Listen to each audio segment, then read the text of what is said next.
Like father, like son or daughter, ang mga mag-ama na ito na mga celebrities. The Philippine Showbiz List presents cute celebrity babies and toddlers na kamukha ng mga tatay nila. Baby Z. Noong nakaraang buwan, masayang sinalubong na mag-asawang Zanjo Marudo at Rhea Atayde ang pagdating na kanilang uniko iho na tinawag nilang Baby Z. Habang patuloy nilang tinatahak ang mundo ng pagiging magulang, nagbabahagi sila ng mga sulyap sa kanilang buhay bilang isang pamilya. Buong pusong tinatanggap ni Zanjo ang pagiging ama, tulad na nakikita sa isang sandali na ibinahagi ni Rhea kung saan ay kinunan niya si Zanjo kasama si Baby Z sa kanyang dibdib at sinusubukang i-burp ito pagkatapos pakainin.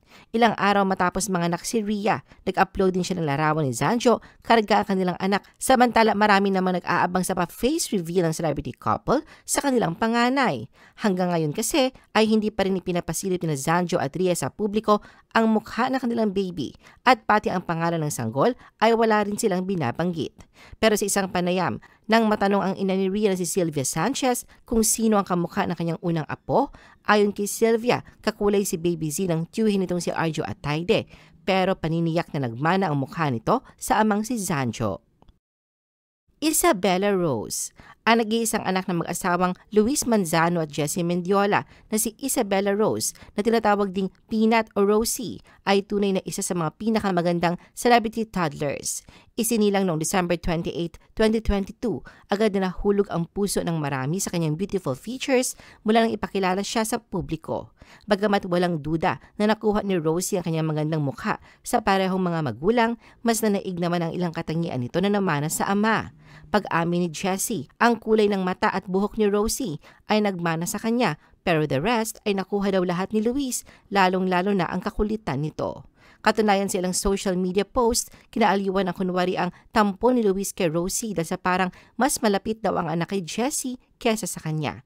Kitang-kita naman si Rosie na parang nang-aasar din na natutuwa sa tuwing nabubugnot ang ama. Kaugnay ng kakulitan nilang mag-ama, sa isang interview kay Luis, kinumpirma niya na ang pagkapilya, personality-wise ni Rosie ay talagang nagmana sa kanya. Ayon pa kay Luis, ang pagiging sobrang nang-aasar ni Rosie ay katangian ng mga Manzano at hindi na raw siya magtataka pa na kung magsimula ng magsalita si Rosie ay mapang-asar na tao ito. Serena. Ang 3 taong gulang na si Serena na isinilang noong March 27, 2021 ay tunay na mini-me ng kanyang amang si Jong Hilario. Hindi lang magkamukha kundi parehas pang bibo.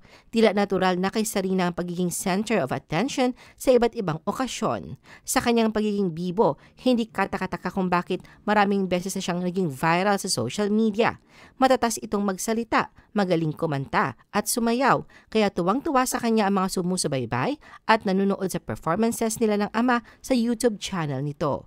Hindi rin ito nakitaan ng hiya at game sa kung ano mang ipagawa na siyang patunay na karapat-dapat nga siya sa tawag na sample princess, lalo pat ang ama ang binansagang sample king. Sinabi ni Jong na sanggol pa lamang si Serena ay nagpapatugtog na siya ng musika sa tabi nito at kinakausap din daw niya na parang magkaedad lamang sila.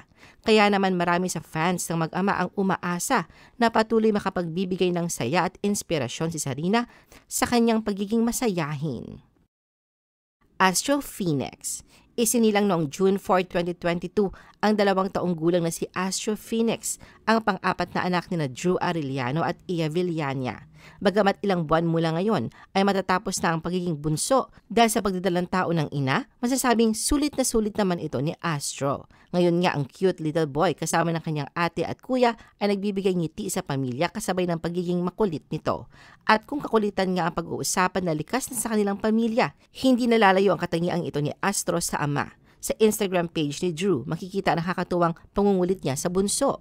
At ang ipagdiwang ni Astro ang kanyang second birthday, nag-upload si Drew ng isang video ni Astro na tila nagagalit habang tinuturo ang kanyang mga kuya na sina Leon at Primo. Kidlat. Walang dudang anak nga ni Kong TV. Ito ang karamihan sa nakakatuwang komento ng mga netizens, partikular na ng mga tagahanga ng Team Payaman sa tuwing nasisilayan ang 2 taong gulang na anak na si Zuz Emmanuel Velasquez. Mas kilala bilang kidlat tulad ng kanyang mga magulang na may milyong followers. Isa siya sa most followed kids of social media stars ngayon. Isinilang noong July 5, 2022, aminado ang social media influencer na si V. Cortez na halos lahat ng katangian ng kanilang panganay, lalo na sa sobrang kakulitan at pagiging OA, ay kuhang-kuha mula sa mister na tinawag niyang kanyang Little Kong. Patunay riyan ang nakakaaliw nilang vlogs kung saan na rin ang bonding at kulitan ng mag-ama. Dylan Jade. Isinilang noong April 25, 2022, ang 2 taong gulang na si Dylan Jade, ang unika iha ng mag-asawang Jeneline Mercado at Dennis Trillo. Isa siya sa celebrity toddlers na sinusubaybayan ngayon sa social media, hindi lang sa cuteness na kanyang hatid, kundi dahil na rin sa nakakatuwang bonding nila ng kanyang ama. Katunayan sa family vacation nila kamakailan sa Japan, hindi lang ang twinning moment ni Dylan at na kanyang mommy Jen ang nasilayan. Hindi nagpahuli si Dennis at nagsuot ang malaking Minnie Mouse ribbon headband na tumerno sa gamit namang sombrero ni Dylan at sa suot nitong Minnie Mouse t-shirt. Kitang-kita na super enjoy ang mag-ama sa kanilang pamamasyal. Ngunit isa sa talagang inaabangan ng fans and followers ay ang kanilang father and daughter entry sa TikTok na may milyong views. Tunay na manang-mana nga si Dylan sa kanyang ama na kayang makipagsabayan sa kulitan nito. Sa isang video, makikita si Dennis na ginamit ng isang TikTok filter, tampok ang mukha ni Manny Pacquiao. Dito ay kinanta ni Dennis ang isang linya sa awitin ni Manny na, "Gagawin ko ang lahat para sa'yo." Makikita naman sa reaksyon ni Dylan ang pagtataka sa pagbabago ng itsura ng kanyang daddy Dennis. Sa isa pang video, kay Dylan naman ipinasubok ni Dennis ang Manny Pacquiao filter na tinawag niya na kanyang Mini Pacquiao. Hindi pa nga natatapos doon ang hatid ng kakulitan ng mag-ama dahil sa isa pang TikTok video, ginamit naman ni Dennis ang bald hairstyle filter na nagpapanggap na may hinahanap. Nang ibinaba niya ang kamera kay Dylan, na-apply ang filter sa kanya at napatawa na rin. Kaya hindi nakapagtataka kung bakit fan na fan si Dennis ng anak. Maliban sa nakakaaliw ng moment ng mag-ama, marami din ang nagsasabing magkamukha ang mga ito kung saan si Dylan ay tinatawag minsan na Dennis Liit. Manuel Alfonso. Noong October 8, 2024, ipinagdiwang ng cute and talented little boy ni Chito Miranda ang 3rd birthday nito. Si Manuel Alfonso o Cash, ang bunsong anak ni Chito at ang asawang si Neri Naig. Taglay ang Chinito look, walang dudang naman nga ni Cash ang katangiang ito sa ama. Daddy's boy din na ika nga na kayang sumabay sa adventure ng ama na makikita sa social media page ni Chito kung saan ang kanyang mga anak ang pangunahing tampok. Katunayan sa isang Instagram post ni Chito kamakailan, ibinahagi niya ang isang clip. Sa video, makikita si Cash na nagbe-beat ng drums at sinasabi ang verse na mauuna si Chito bilang pagbanggit sa iconic na kanta ng parokya ni Edgar na Bagsakan. Aliw na aliw naman si Chito sa pagpapakitang gilas ng anak na tiyak na namana sa kanya ang pagkahilig sa musika na hindi malabong sundan din ang kanyang yapak. Aviana Celeste. Isa si Aviana Celeste sa celebrity toddler na may magandang mukha sa showbiz. Bagamat nagmana ang mistisang kutis ni Aviana sa inang si Sophie Albert, hindi naman may pagkakaila ang angat na father and daughter features. Sa social media page ni Vin, nariyan ang pagbibida niya sa ilang sweet and bonding moment nila ng 3-year-old daughter. Tunay na nagkakasundo ang dalawa kung saan makikita si Aviana na tumutulong sa kanyang ama sa paglilinis ng kanyang motorsiklo. Bukod pa rito, game din na nakikijoin si Aviana sa TikTok ng ama na siyang muling nakakuha sa puso ng mga netizen. Sa isang short clip na ibinahagi ni Vin, makikita na cute na gumagalaw si Aviana sa mga kamay sa sikat na TikTok song na If We Ever Broke Up. Sinulatan niya ito ng caption na "Creating timeless videos with my princess, memories to treasure forever." Tila ba naiinggit sa bonding ng kanyang mag-ama na parehas mahilig sumayaw, si Vin ay nagbahagi din ng isang video kung saan siya at si Aviana ay sumasayaw sa isang remix ng sikat na kantang Cupid. Enrique Pablo.